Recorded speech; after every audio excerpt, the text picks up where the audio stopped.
નમસ્કાર દોસ્તો, શાંતિશ્રમ ન્યૂઝમાં આપનું સ્વાગત છે। ભાભર તાલુકાની એક વિધવા મહિલાએ દિયોદર ડીવાયએસપીને લિખિત રજૂઆત કરી આક્ષેપ કર્યો છે કે આશરે 4 માસ પહેલા બિયોક ગામના અશોક ઠાકોર નામના યુવકે તેની દીકરી જ્યોત્સના ઠાકોરને ભગાડી જઈ મૈત્રી કરાર કર્યો હતો। આ મામલે તેણે અગાઉ સમાજના આગેવાનો સમક્ષ પણ રજૂઆત કરી હોવાનો દાવો કર્યો છે।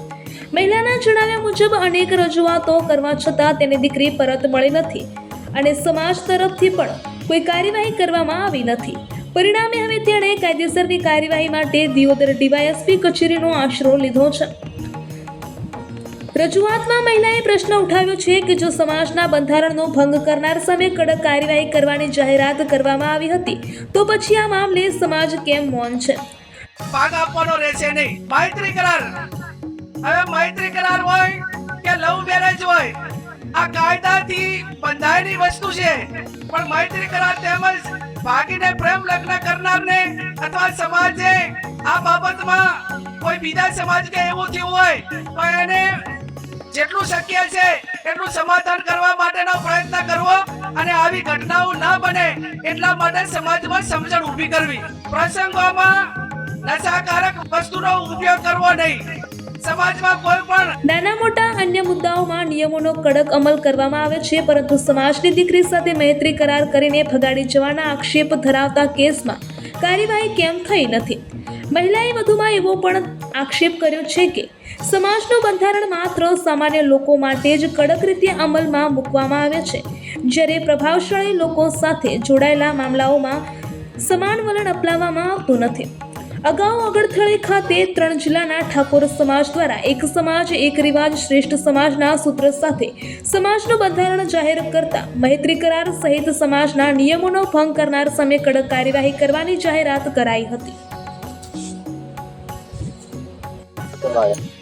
અમારી છોકરીને વિવેકોવાળા અશોક કરછન, પછી છુરા કરછન, અમૃત કરછન અમારી છોકરીને થોડે દિવસથી ઉપાડી ગયા છે।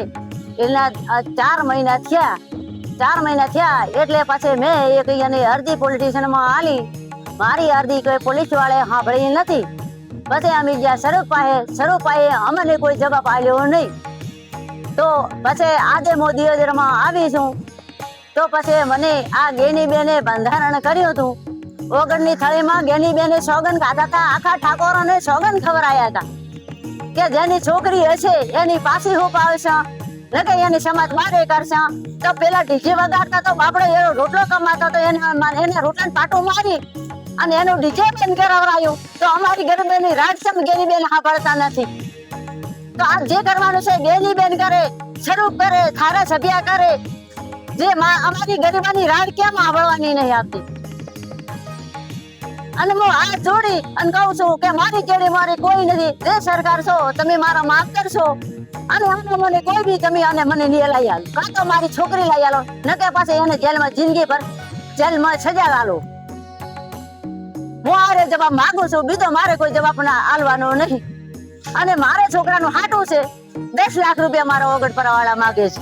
હું 6,000 રૂપિયા લાઈન ભરું।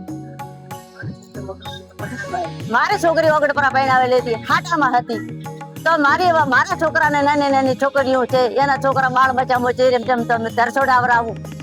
ઓગણપરા ગરીબ ઘર છે, મારું ગરીબ ઘર છે અને આ ભગાડ લઈ ગયો તો આની અમારે આટલા ગરીબાની રાહત નહીં આપતા। ભલે માથોડિયાની રાજ ના આપણે પણ મારા ગરીબોની અમારી લોકોની સરકાર છે આમ કે છે કે સરકાર જે આ સમાજ ગરીબાની છે તો ચાની છે। તો અમારા કને અત્યારે કે કમાઈને ખાવાના, મારા કને અત્યારે રોટલો ખાવાના નહીં, મારા કને રૂપિયા નહીં। અને ગમે તે કરો મને અને સરકાર ગેનીબેન મને જવાબ આલે। જે ગેનીબેને બંધારણ કર્યું છે એ ગેનીબેન કને મને જવાબ આલે। ગેનીબેન ગમે તે લંકાને છેડે ઉતરે અને આરે જવાબ મને ગેનીબેન આલે।